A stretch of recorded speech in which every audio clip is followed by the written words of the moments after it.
Salut à tous, bienvenue sur Caraïbes Entrepreneur. Donc aujourd'hui, nous allons parler de la notion de censure qui a été prise par les membres du Parlement hier soir. Voilà. Donc avant tout cela, on va écouter Monsieur Bompard en fait, qui est coordinateur dans le parti de la France Insoumise, qui a fait part de ses sentiments par rapport à cela face aux journalistes. En tout cas, moi j'ai bien apprécié ce qu'il a dit. Il a très très bien remis les journalistes à leur place. Je vous laisse écouter et je reviens tout de suite après pour les commentaires. À tout de suite.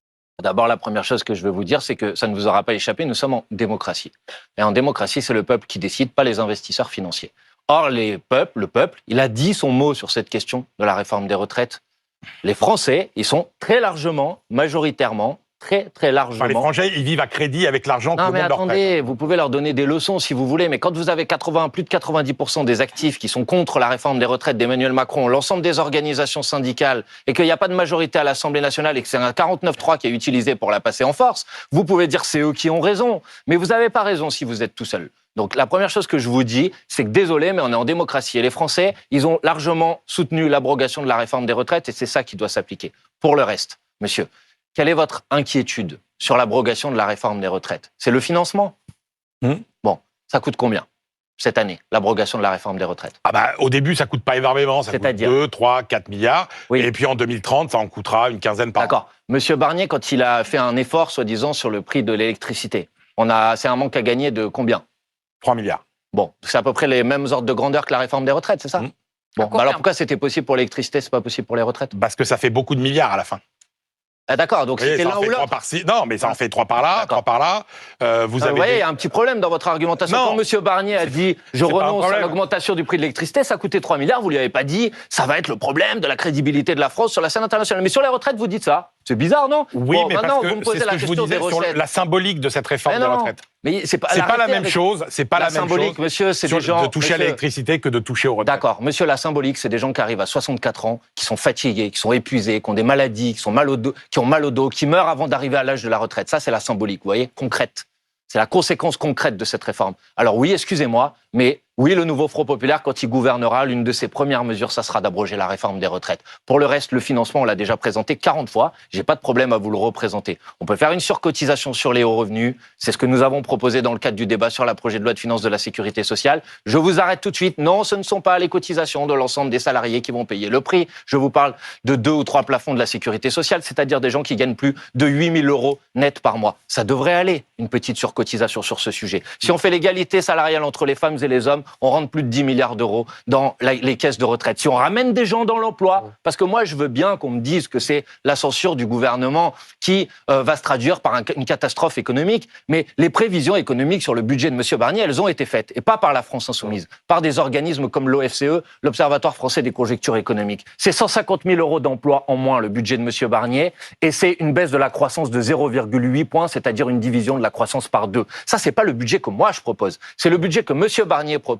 Donc oui, quand on fait tomber le budget de M. Barnier, c'est aussi bon sur l'économie, M. Le Chine. Moi, j'ai beaucoup aimé ce qu'il a dit, notamment que nous sommes en démocratie et que ce n'est pas les hommes d'affaires qui doivent diriger le pays. Et on constate aujourd'hui que il y a beaucoup d'entreprises, notamment la Française des Jeux, des aéroports de Paris, maintenant c'est SNCF, que le Parlement les oblige à céder une part de leur capital pour des investisseurs. On voit aussi les autoroutes avec Vinci. Donc on voit aujourd'hui que des grands groupes, en fait, ces gens-là rachètent des choses qui appartenaient à l'État. Donc ces gens-là rentrent de plus en plus dans le domaine public. Et ce député, il a raison de dire ça aux journalistes, que nous sommes une démocratie, que le peuple a rejeté cela, notamment le budget de M. Michel Barnier, le Premier ministre. On peut dire aussi que cette sanction était nécessaire face à l'attitude du gouvernement qui ne voulait rien entendre et qui était décidé à faire ce qu'il voulait.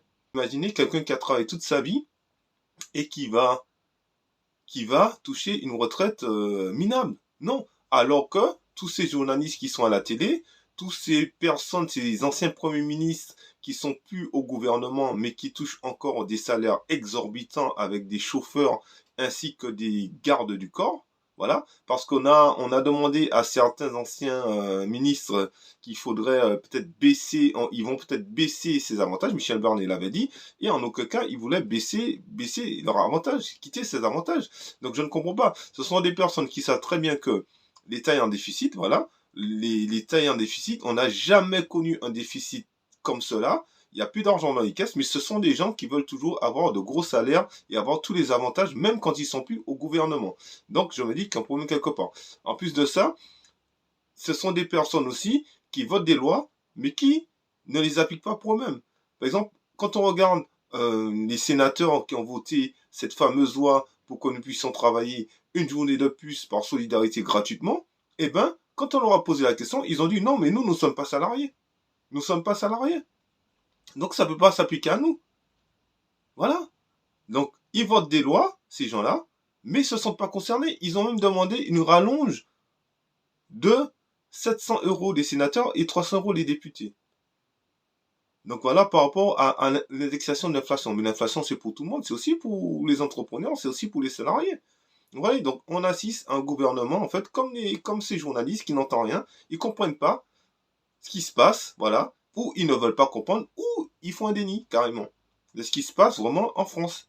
Et ce qui se passe aussi, la France, par rapport à cette notion de censure, il y aura une frilosité des investisseurs, hein, parce que les investisseurs regardent de près ce qui se passe en France. Et aussi, la France, quand elle ira demander de l'argent pour pouvoir financer son administration, parce que, entre guillemets, ce qui coûte le plus cher, le déficit de la France n'est pas causé à cause de la sécurité sociale. Le déficit de la France est causé à 90% à cause des frais de fonctionnement de l'État.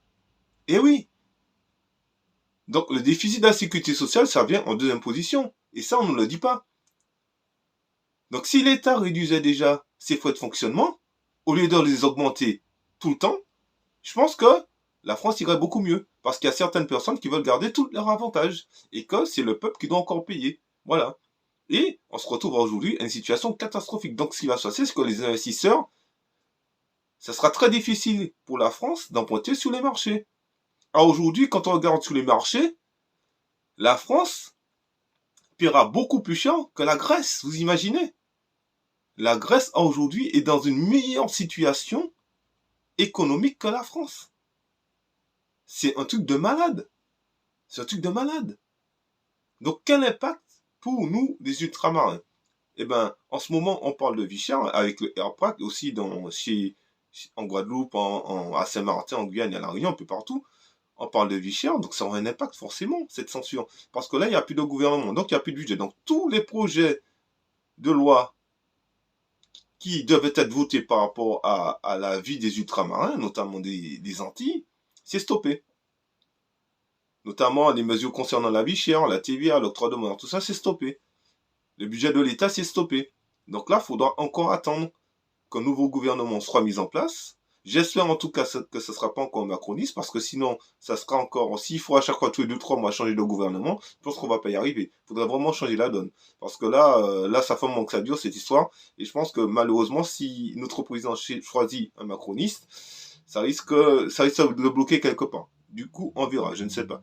Mais aussi nos hommes politiques qui portaient des projets par rapport au développement de nos îles, des dotations notamment pour les administrations, les communes, la région, tout ça, et ben c'est stoppé. Tous les budgets sont stoppés. Et peut-être même qu'aujourd'hui, il y avait des entrepreneurs qui attendaient de recevoir des subventions, et là, tout est stoppé. Donc là, il faudra attendre. Donc il y a une conséquence économique aussi pour la Martinique. Donc aujourd'hui, on se retrouve aux Antilles avec une vie chère, voilà, avec des personnes qui, voilà, on l'a déjà dit, on l'a déjà répété plusieurs fois, qui sont en situation de monopole et d'oligopole, avec une vie qui est très chère, et un gouvernement qui est en déroute, et voilà, il n'y a plus de gouvernement. Donc il faudra attendre encore pour voir ce qui va se passer dans les prochains jours. Voilà. Donc cette censure, effectivement, a un effet très négatif sur tous les efforts qui ont été menés ces derniers temps, hein, au niveau des politiques, au niveau même du AirPrac, hein, parce que le AirPrac milite pour la diminution des prix, voilà, et ils ont totalement raison, voilà, moi je les soutiens aussi, je suis entièrement d'accord avec eux, le RPAC, leur cause est très juste et louable. Voilà, donc on attend, puisque nous sommes une colonie française, hein, les amis, donc nous dépendons de la France, la France dépend de l'Europe, hein. Voilà, donc nous attendons de voir à quelle sauce nous serons mangés, en tout cas. Donc on attend, durant les quelques jours, voilà, et un nouveau gouvernement sera nommé.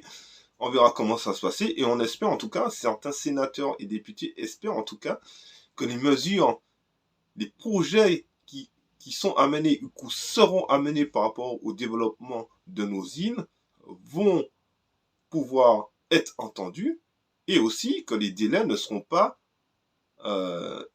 très très longs comme auparavant, que les dossiers seront traités rapidement, parce que chez nous, c'est la crise. On se dit à très bientôt pour une prochaine vidéo sur Caraïbes Entrepreneurs. Et d'ici là, portez-vous bien et n'oubliez pas de vous abonner et de mettre un petit pouce en l'air. Ciao, ciao, bye bye.